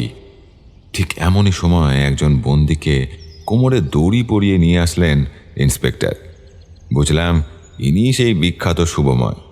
তাকিয়ে দেখলাম রূপ পদ্ম সবারই চোখ মুখ কেমন শুকিয়ে গেছে। ইন্সপেক্টর বললেন, স্যার, এবারে আমরা শুরু করতে পারি তো? সকলেই এসে গেছেন। দাঁড়ান দাঁড়ান, আসল মানুষই তো আসেনি এখনো। ঠিক এমনই সময় সকলকে চমকে দিয়ে পুরোদস্তুর পুলিশি পোশাকে চোখের চশমাটা ঠিক করতে করতে ঢুকলো মিত্রাশিস। তাকে দেখে আমি সহ যারা ইতিপূর্বে মিত্রাশিসকে একজন ভোলা ভালা বোটানির স্কুল শিক্ষক হিসাবে চিনতাম, সকলেই বেশ চমকে উঠেছিলাম বলাই বাহুল্য। সবচেয়ে বেশি ভিড়মিত বোধ হয় খেয়েছেন ইন্সপেক্টর। আপনি মানে আপনি স্যার? সরি স্যার, না জেনে আপনাকে একটু কথা বলে ফেলেছি। উনি হলেন আমাদের গোয়েন্দা দপ্তরের প্রধান মিত্রাশিস বোস। একটি সিক্রেট মিশনে উনি এখানে আসেন, বাকিটা উনিই বলবেন। ধন্যবাদ স্যার। শুরু থেকেই খুলে বল। মাস তিনেক আগের কথা, আমাদের গোয়েন্দা দপ্তর এই মর্মে একটি চিঠি পায় যে চন্দননগরের এই ভোরের দিশারি আশ্রমে বিভিন্ন অবৈধ কাজকর্ম চলেছে দিনের পর দিন ধরে। চিঠিতে প্রেরকের নাম ঠিকানা কিছুই দেওয়া নেই। এই রকম চিঠি প্রতি সপ্তাহেই আমরা পেতে লাগলাম, আর হাতের লেখাও এক। বুঝলাম বিষয়টি আর উপেক্ষা করা ঠিক হবে না, কিন্তু সরাসরি পুলিশি হস্তক্ষেপ করলে বিষয়টি ধরা যাবে না। তাই ছদ্মবেশে আমি এখানে আসি, আর বড়াই স্কুলের হেডমাস্টার মশাইয়ের সাথে কথা বলে রাখি, যদি পরিচয়পত্রের প্রয়োজন হয় উনি যাতে সাহায্য করেন। স্যার, আমাকে একবার জানালে আমি সর্বৈবভাবে সাহায্য করতাম। সেই আপনার সাহায্যের নমুনা তো দেখলাম। যাক, প্রসঙ্গে ফিরি। আমি মাসখানিক আগে এখানে আসি, তখন থেকেই আমার নজর ছিল এই আশ্রমের ওপর, কিন্তু কিছুই সেরকম সুবিধা করে উঠতে পারছিলাম না। শেষে ভেবেছিলাম কেউ হয়তো মিসলিড করেছে। ঠিক সেই সময় আগমন ঘটে এই অডিটর বাবু শীর্ষেন্দু। মন বলছিল এবার কিছু একটা ঘটবে, কারণ যদি কিছু এদিক ওদিক থাকে, যদি তিনি সৎ অডিটর হন, তবে নিশ্চয়ই প্রতিবাদ করবেন। তখন আমি আমার কাজ শুরু করব। যারা আগের অডিটর ছিল তারা তো সবাই পয়সা খেয়েই ঠিকভাবে রিপোর্ট দেয়নি, এটা আমাকে রূপই বলেছিল। আসছি বন্ধু, সেই জায়গাতেই আসছি, একটু ধৈর্য ধরে রাখো। আমি খোঁজ নিয়ে জানলাম এটাই তোমার প্রথম অডিট। প্রথম অডিটেই কেউ অসৎ উপায় অবলম্বন করতে পারে এটা ভাবতে একটু কষ্ট হচ্ছিল, কিন্তু হলেও হতে পারত। যা, সেই রাতেই হয়ে গেল জোড়া খুন। এই জোড়া খুন কেন হলো সেটা জানতে হলে আমাদের পিছিয়ে যেতে হবে বছর 10 আগে। স্টেশনের পাশের বস্তিতে 2 ছেলে মেয়েকে নিয়ে থাকতেন শিপ্রা দেবী। স্বামী মাতাল, পরিবারে দেখভাল করতো না। অগত্যা শিপ্রা দেবী বেশ কয়েকটা বাড়িতে বাসন মাজা, রান্নার কাজ করে নিয়ে প্রতিপালন করতেন সন্তানদের। ছেলেটির বয়স বছরাটিক আর মেয়েটির বছরখানে। কিন্তু বিধিবাম, রেল লাইনে কাটা পড়েন তিনি। কি হবে এখন এই বাচ্চা দুটির? বাবা অমানুষ, মাতাল। তখন বস্তির লোকেরা সিদ্ধান্ত নেয় বাচ্চা দুটিকে এই ভোরের দিশারিতে দেওয়ার। কথা মতন কাজ হয়, আশ্রয় পায় তারা এই আশ্রমে। আমি সাক্ষী রূপে আনছি বস্তির মুরব্বী পঞ্চানন মণ্ডলকে। রায়বাবু, নিয়ে আসুন ওনাকে। দেখলাম রায়বাবু এক বয়স্ক কনস্টেবল, তার সঙ্গে আসছেন বছর 60 এক প্রৌঢ়। এরপর মিত্রাশিস আবার শুরু করলো তার বক্তব্য। এর পরের ঘটনাতে আসি। ছেলেটি এখানে মানিয়ে নিলেও মেয়েটি কোনো কারণে অসুস্থ হয়ে দেহ রাখে। অন্তত এটাই খাতায় কলমে লেখা আছে, ডেথ সার্টিফিকেটে সইও আছে একজন ডাক্তারের। কিন্তু সত্যি কি মারা গিয়েছিল সেই শিশুটি? কি পদ্ধতি? আপনি কিছু বলুন, গোটা ঘটনার সাক্ষী তো এখন একমাত্র আপনি। বাকি যারা ছিলেন তারা তো এখন ওপারে, এবার তো মুখ খুলুন। না, মারা যায়নি সে, তাকে বেঁধে দিয়েছিল কর্তামা। শুধু সেই নয়, তারপরে এরকম অনেক সদ্যজাত মেয়েকে বেঁচে দিতেন কর্তামা। আর ওই হলো ওদের সাকরেদ। বলেই শুভময়ের দিকে আঙুল তোলে পদ্ম। শুভময়ও জ্বলন্ত দৃষ্টিতে পদ্মের দিকে তাকায়। মিত্রাশিস তখন পদ্মকে থামিয়ে বলে, সেখানে আসছি আমি পদ্ধতি, সব বলছি ধীরে ধীরে। এই কেসটিতে এতগুলো পরত আছে যে পেঁয়াজের খোসার মতো এক এক করে ছাড়াতে হবে। হ্যাঁ, যা বলছিলাম, বিক্রি হয়ে গেল শিশুটি কলকাতার পতিতালয়ে। এদের একটা পেটোয়া দালাল আছে, যার সহায়তায় এরা একের পর এক শিশুকে বিক্রি করে যেত। শুভময় জেরার মুখে সবটা স্বীকার করেছে, আর সেই দালাল এখন কলকাতা পুলিশের হেফাজতে। সেই মেয়েটিকে বিক্রির সাক্ষী ছিল 4 জন: প্রভাসবাবু, তার স্ত্রী পদ্মদি আর তার স্বামী। পদ্মদির স্বামী এখানে 5 মাস খাটত। কিন্তু পদ্মদি, আপনি যে বলেছিলেন চুরির অভিযোগে আপনার স্বামীকে চুরির দায়ে এখান থেকে বের করে দেওয়া হয়েছে, সেটা তো সত্য নয়। আর তিনি যে গুজরাটে আছেন, অন্য সংসার করছেন, এগুলোও তো সত্য নয়। সত্যিটা আমি বলি না আপনি বলবেন? পদ্ম মাথা নিচু করে বসে রইল। মিত্রাশিসের কথায় কোনো উত্তর সে দিল না। মিত্রাশিস আবার শুরু করল, বেশ, আমি বলছি। সেই শিশুটিকে বিক্রি করার প্রবল আপত্তি করেছিল পদ্মতির স্বামী, এবং পুলিশকে সব কথা জানাবে বলে হুমকিও দিয়েছিল। আর সেটাই হলো তার কাল। লোক লাগিয়ে তাকে খুন করলো কর্তাগিন্নি মিলে। তারপর লাশ ভাসিয়ে দেওয়া হলো গঙ্গায়। এই কথা শুভময় স্বীকার করেছে। সেই সময় সে না থাকলেও প্রভাসবাবুর সব কুকীর্তি সে জানে। পদ্ধতিও ব্যাপারটা জানতো, কিন্তু তাতে দাঁত চিপে সহ্য করে নিল সবটা। কারণ নিঃসন্তান পদ্মদি তখন আঁকড়ে ধরেছে সেই বিক্রি হয়ে যাওয়া মেয়েটির দাদাকে। অপত্য স্নেহে তাকে বড় করে তুলতে লাগলেন তিনি। একসময় সকলকে চমকে দিয়ে চিৎকার করে উঠল পদ্ম, আমি মেরেছি দারোগা সাহেব, আমি খুন করেছি ওই দুটো নরপিশাচকে, আর কেউ নয়। আমি খুনি, আমাকে জেলে ভরুন। আপনি একলা যে খুনটা করেননি পদ্ধতি, আপনার সাথে আরো 2 জন সাথী ছিল। হাতের ছাপ নেওয়া হয়েছে সেটা তো জানেন আপনি। সেই হাতের ছাপই সবটা প্রমাণ করবে। আপনি আর আপনার সাথে মিলে হাত চেপে ধরেছিলেন, কিন্তু মুখে বালিশ চাপা দিয়ে খুনটা করেছে অন্য কেউ। যাক, আবার প্রসঙ্গে ফিরে। বড় হয়ে উঠতে লাগলো ছেলেটি। 1 মাস আগের কথা, মেয়েটির সেই মাতাল বাবা আবার ফিরে আসে শহরে। তার সন্তানরা আশ্রমে আছে এই ভেবে সে নিশ্চিন্তে এই শহর ছেড়ে চলে গিয়েছিল কলকাতায়। সেখানেই সে কোনো এক কারখানাতে কাজ জুটিয়ে নিয়েছিল। বয়স বাড়ছে, সে সন্তানের টানে আবার ফিরে আসে চন্দননগরে। যোগাযোগ করে আশ্রমে, কিন্তু গিন্নি আর কর্তা তাকে হাঁকিয়ে দেয়। কিন্তু তাকে চিনি ফেলে পদ্ধতি, কারণ সেও থাকতো রেলের বস্তিতে। সে চিনত ওই লোকটিকে। সে তখন সবটা খুলে বলে তাকে এবং তার ছেলের সাথে পরিচয় করিয়ে দেয়। লোকটি রাগে আক্রোশে পাগল হয়ে যায়। এরপরে ছেলেটি ওই চিঠি লিখতে থাকে গোয়েন্দা দপ্তরে, কিন্তু পোস্ট করে চিঠি পাঠাতো না যদি ধরা পড়ে যায়, কারণ চিঠির ওপরে তো স্ট্যাম্প থাকবে। সে চিঠি লিখে দিত তার বাবার হাতে, আর তার বাবা নিয়ম করে সেই চিঠি গোয়েন্দা বিভাগের লেটার বক্সে ফেলে আসতো। এই রূপ, কিছু বলবে? তুমি থানার হাজিরা খাতায় নিজের নাম যে সই করেছিলে, সেখানে তোমার নামের অধ্যক্ষ রটা যেভাবে লিখেছ, চিঠিগুলোতেও সেভাবেই লিখেছিলে। চোখের ওপর আর দেখতে পাচ্ছিলাম না স্যার। বাচ্চাগুলো ঠিকমতো খেতে পেত না, ওদের দিয়ে যাবতীয় কাজ করাতো। আর বছরে যে অডিটর বাবুরা আসতো, তাদের টাকা খাইয়ে বন্দোবস্ত করে দিত মেশো। আর এই ছোট ছোট শিশুগুলোকে ওই পশুটার হাতে বেঁচে দিত। তাই চিঠি লিখেছিলাম, বাবার হাত দিয়েই পাঠাতাম চিঠিগুলো। আর আমার বোনটা যে কোথায় চলে গেলে স্যার। এদিকে তোমার 18 বছর হচ্ছে সামনের মাসে। এরপরে তুমি এখানে থাকতে পারবে না। আর সুবর্ণ সুযোগ এসে গেল নতুন অডিটর বাবু আসার খবর শুনে। ভাবলে এখন কাজটা সেরে ফেললে মেশো অডিটর বাবুকে টাকা খাওয়াতে পারবে না, সব হিসাব সামনে চলে আসবে। আর এই শুভময় প্রভাস বাবুর সাথে মিলে এই আশ্রমের সরকারি অনুদান থেকে টাকা সরাতো, আর প্রত্যেকবার ঘুষ দিয়ে অডিটরদের হাত পড়ত। তার হিসেব কেউ দেখতই না। যখন শুভময় শুনল যে ওনারা খুন হয়েছেন, ভয়ের চোটে গা ঢাকা দিল সে। আর তাই পুলিশ ভাবল যে ওই খুনি। সেটা রূপ আর পদ্ধতি খুব ভালোভাবেই জানত। তাই তারা সিদ্ধান্ত নিল আর দেরি করা উচিত নয়। সেই রাতই উত্তম রাত দুজনকে শেষ করার জন্য। তোমার বাবা কিন্তু সবটা স্বীকার করেছেন, কিন্তু আমার মনে হয় রূপ এটাই একমাত্র কারণ নয় প্রভাসবাবুকে খুন করার। আরও কোনো বড় কারণ আছে। কি রূপ, আমি ঠিক বললাম? আমি আর পাচ্ছিলাম না স্যার। প্রতি রাতে মিশু আমার ওপর অকথ্য অত্যাচার করত। সেই 10 বছর বয়স থেকে শুরু হয়েছে, আর নিতে পারছিলাম না।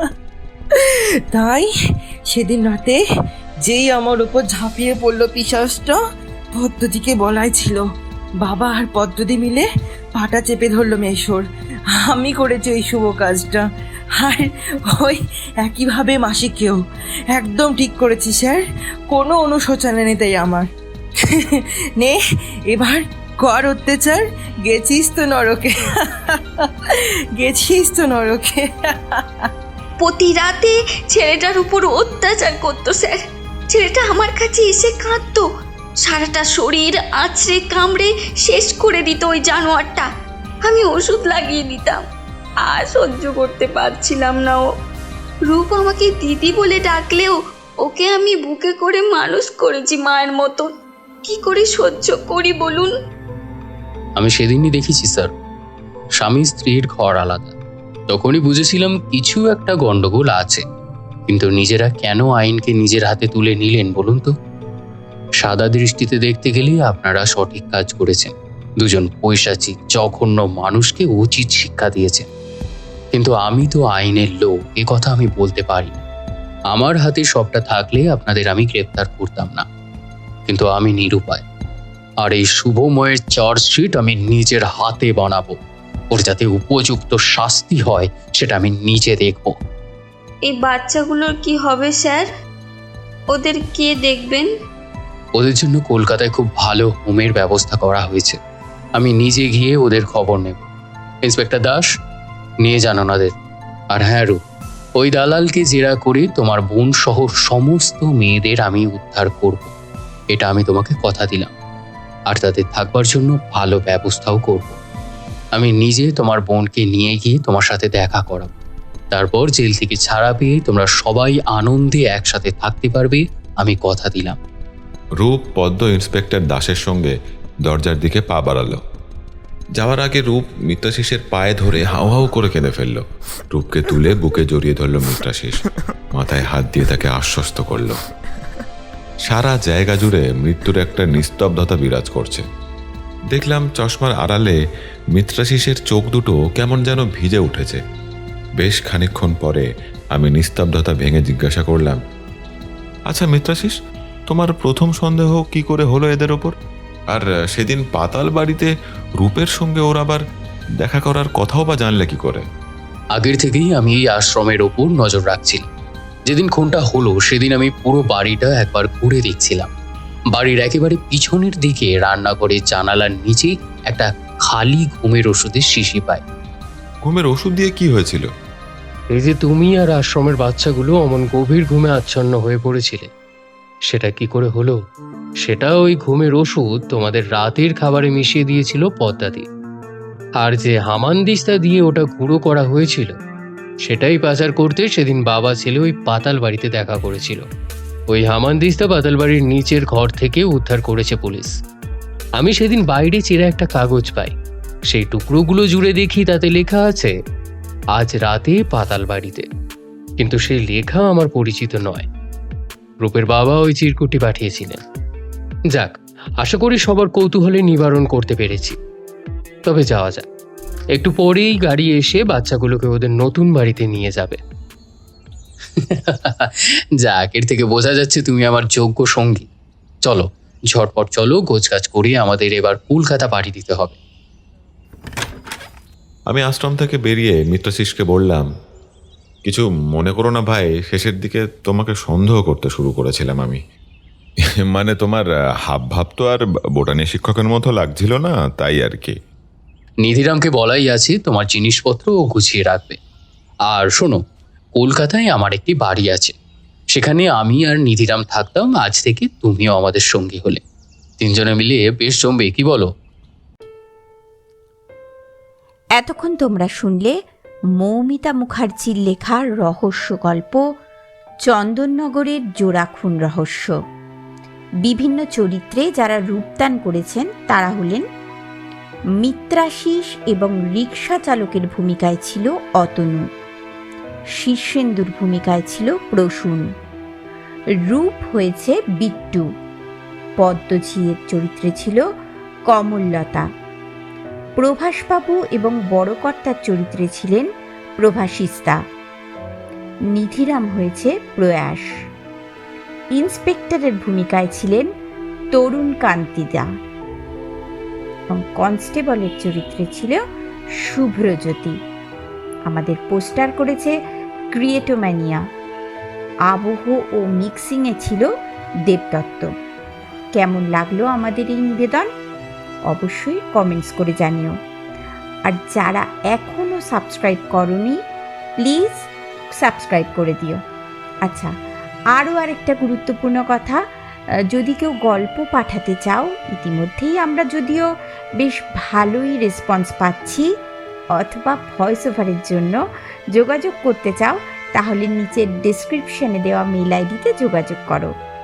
আজ তাহলে এইটুকুই, আবার ফিরবো পুজোর পর জমজমাট একটা গল্প নিয়ে। সবাই ভালো থেকো, সুস্থ থেকো, শুভরাত্রি।